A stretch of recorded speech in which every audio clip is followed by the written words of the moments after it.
présenter le filtrage. Notre étude est composée de 3 parties.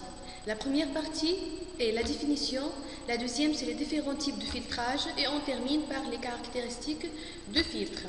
La première partie sera consacrée à la définition.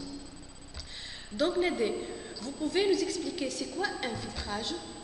Oui, bien sûr, le filtrage est une forme de traitement du signal obtenu en envoyant le signal à travers un ensemble de circuits électroniques. Mais ça sert à quoi?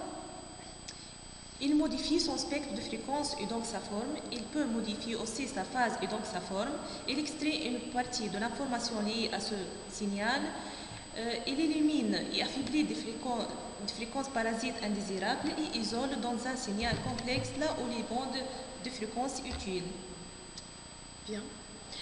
Un filtre est caractérisé par une fonction de transfert T en fonction de J oméga. On peut le déterminer par le rapport de la tension de sortie par rapport à la tension d'entrée.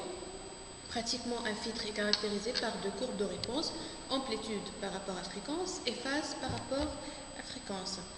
La fonction filtrage sert à assurer la suppression des signaux de fréquence non désirés. On peut dire aussi qu'il existe 2 types de filtres.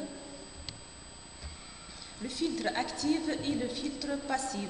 Il y a amplification dans la puissance du signal d'entrée par un élément actif, par exemple AOP ou transistor dans le cas des filtres actifs. Pour les filtres passifs, ils ne sont composés que d'éléments passifs, exemple résistance, condensateur et bobine.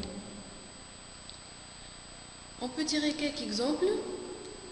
Par exemple, le filtre passif LC, séparateur de voix pour enceinte acoustique. Et le filtre passif céramique passe-bande centré sur 10,7 MHz pour étage FI de récepteur FM. Et aussi le filtre passif à onde de surface centrée sur 38,9 MHz pour étage Fivision de récepteur TV.